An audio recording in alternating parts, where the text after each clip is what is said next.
Buenos días, soy Vanessa Vallejo y ustedes están escuchando el podcast del Pan Am Post. El sistema pensional colombiano está en crisis. Es necesario hacer una reforma urgente. En eso tal vez coinciden todos los analistas serios.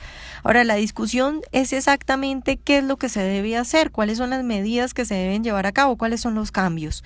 Las opciones pues son variadas y hay gente que propone desde privatizar por completo el sistema pensional hasta gente que propone hacer cambios solo de forma, como por ejemplo simplemente aumentar la edad de jubilación. En el podcast de hoy vamos a hablar al respecto con un experto en el tema, Freddy Castro, quien es economista y máster en economía de la Universidad Nacional. Es exsecretario de Desarrollo Económico de Bogotá, exeditor macroeconómico de la revista Dinero y profesor del CESA. Él nos va a explicar cuál es el problema del actual sistema pensional y cuáles son los puntos que se deben cambiar.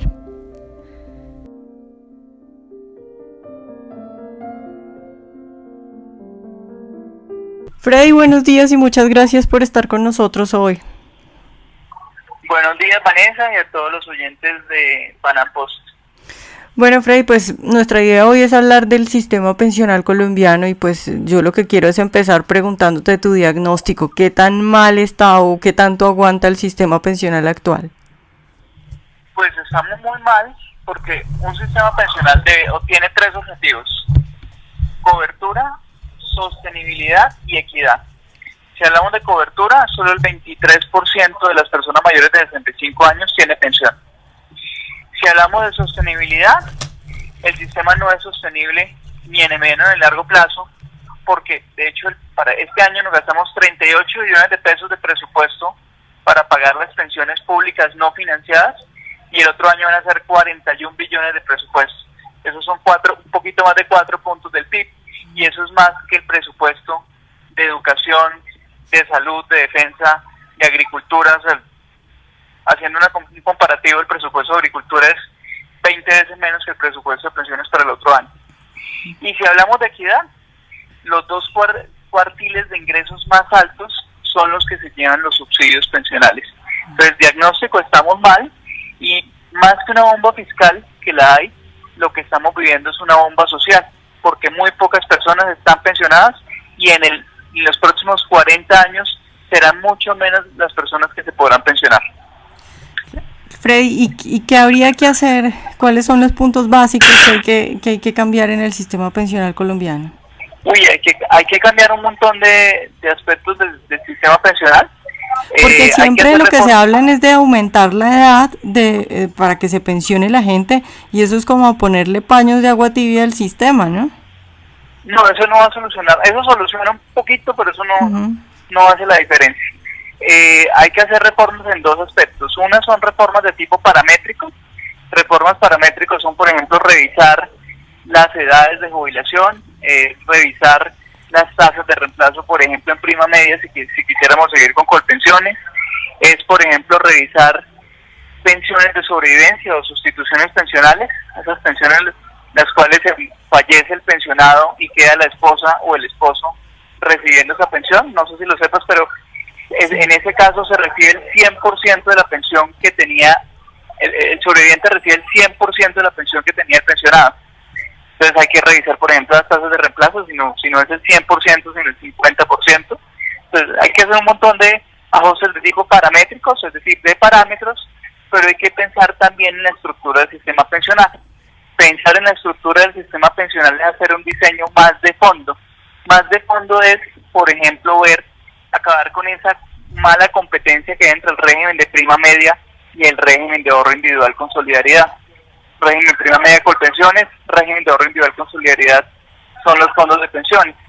Acabar con esa competencia es que, pues, acabar de alguna manera esos subsidios y esos estímulos que hay para estar en colpensiones. Las personas que lleguen a cotizar 1.300 semanas en colpensiones van a recibir una pensión subsidiada por el Estado, es decir, pagada con nuestros impuestos. Eso, por ejemplo, es un aspecto que uno debería revisar. Y hay otros: promover la competencia en los fondos de pensiones. Colombia tiene solamente 4 fondos de pensiones, y de esos 4 fondos de pensiones, 2 concentran más del 80%, como el 82-83% de los afiliados. Es, por ejemplo, revisar regímenes de inversiones. Se llama promover competencia, pues revisemos los regímenes para que los fondos tengan una mayor flexibilidad para asumir riesgos y otros temas pues, que se deberían replantear. Por ahí te mencioné algunos. Uh-huh. Freddy, tú hablabas ahorita de los subsidios a las pensiones en Colpensiones y lo mencionaste también anteriormente sobre pues esos subsidios. La gente no sabe mucho, pero la mayoría de esos subsidios van a las personas más adineradas, ¿verdad? Es decir, ¿cómo se reparten esos subsidios? ¿O me estoy equivocando? Mira, de entrada sí van a las personas de mayores ingresos, porque... O sea, la mayor parte de los subsidios que se dan en Colombia van a las personas de mayores ingresos, ¿verdad? Sí, señora, y en el caso de pensiones es peor, porque mira, que para llegar a en el régimen de los fondos de pensiones se requieren 1.150 semanas para acceder al fondo de garantía de pensión mínima.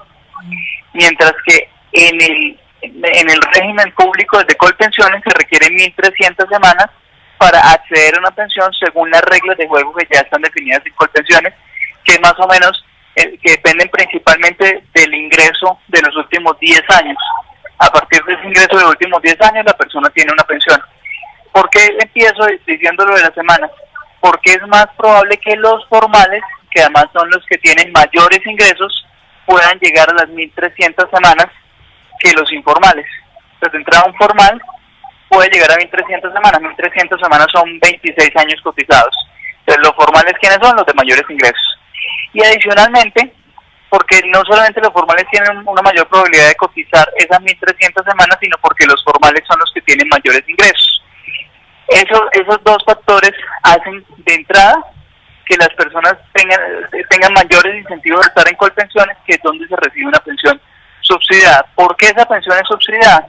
Porque cuando tú vas a comprar en un fondo privado una renta vitalicia, que es la pensión que se entrega en los fondos privados entregada por una aseguradora, a ti te hacen un cálculo actuarial de tu riesgo.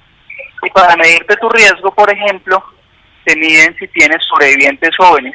Sobrevivientes jóvenes es, en tu caso, si tú tienes un esposo mucho menor que tú, si por alguna razón decides tener hijos tarde, porque los hijos son sobrevivientes hasta los 18 años, o sea, pueden recibir la pensión si el pensionado fallece hasta los 25, siempre y cuando estén estudiando. Bueno, y hay otras variables que se miden cuando se expide una pensión en un fondo privado.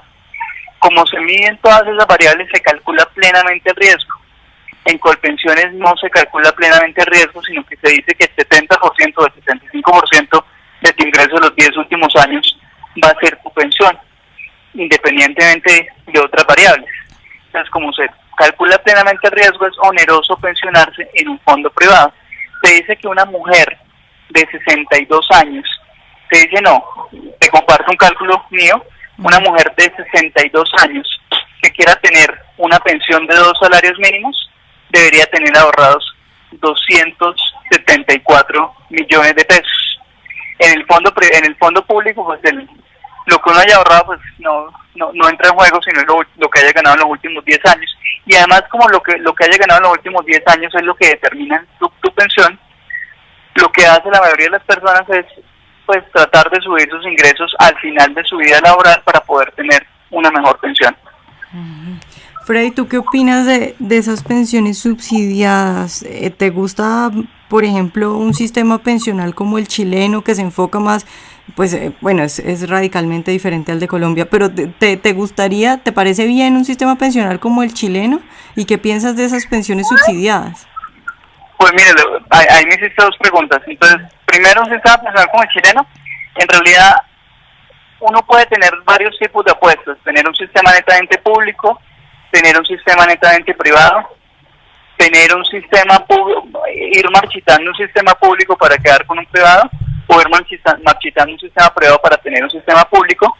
Pero lo que tenemos en Colombia es el peor de los escenarios, que es un caso, lo que hay en Chile es un sistema netamente privado.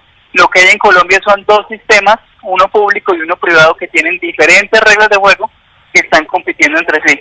Entonces, si me gustaría tener un sistema como el chileno, habría que revisarlo porque en todo caso, independientemente de todos los cambios que uno haga en el sistema pensional, la gran tragedia de Colombia es la informalidad. Nosotros podemos solucionar todo el tema pensional, pero si siguen cotizando el sistema De hecho, la tasa de informalidad en Colombia es del 63%, es decir, hay 24 millones de ocupados, pero solo 7.2, 7.3 aportaron en el último trimestre a pensiones. Si seguimos en una tasa de informalidad tan alta, no importa qué definición del sistema pensional nosotros quisiéramos como sociedad, porque no habremos todavía solucionado el problema de cobertura. Entonces, si me gusta el de Chile o no, sí, me llama la atención. Sin embargo, sigamos trabajando en los temas de formalización laboral. Segunda pregunta que me hacías de los subsidios. Sí, estoy de acuerdo con algún nivel de subsidio, no 100% y no como existe hoy en día, que los subsidios se dan principalmente en Colpensiones, en donde son las personas de mayores ingresos los que los reciben, pero sí el Estado sí debe subsidiar de alguna manera las pensiones o el ingreso durante la vejez de las personas. Y te digo, por ejemplo, en qué tipo de personas podríamos nosotros pensar. Por ejemplo, las personas que vienen del sector rural son informales en su mayoría. De hecho, la informalidad del sector rural es del 87%, según la última medición del DANE. Uno para ellos debería pensar en algún esquema de beneficio económico periódico que ya existe desde el acto legislativo 01 de 2005, o en un esquema como en el de Colombia Mayor, que le da un ingreso mensual que le cubre algunas necesidades a esas personas que son de muy bajos ingresos. Lo importante es tratar en la medida de lo posible garantizarle una vejez digna a los colombianos, y en este momento no lo estamos haciendo. Claro, Freddy, ya para terminar, ¿en cuánto está el hueco pensional? Y tú, o sea, si las cosas no se modifican, si no cambia, ¿cuándo estalla este problema en Colombia? O sea, ¿cuánto tiempo le queda de vida al sistema pensional actual? No, el problema pensional ya estalló porque 23 de cada 100 personas mayores de 65 años no tienen pensión. Y eso ya es un hueco social impresionante. Si uno quisiera mirar este hueco económicamente, yo te dije que este año gastamos 38 millones de pesos en pensiones y el otro año vamos a gastar 41 millones de pesos. Yo simplemente te dije lo que se va a gastar este y el otro año.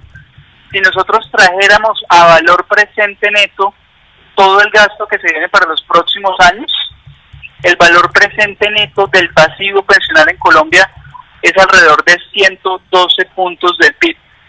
Es decir, necesitaríamos, para tener el ahorro, para poder garantizar el pago de pensiones que ya tenemos comprometidos, necesitaríamos comprometer la producción de 1.1 años para poder asegurar ese pago.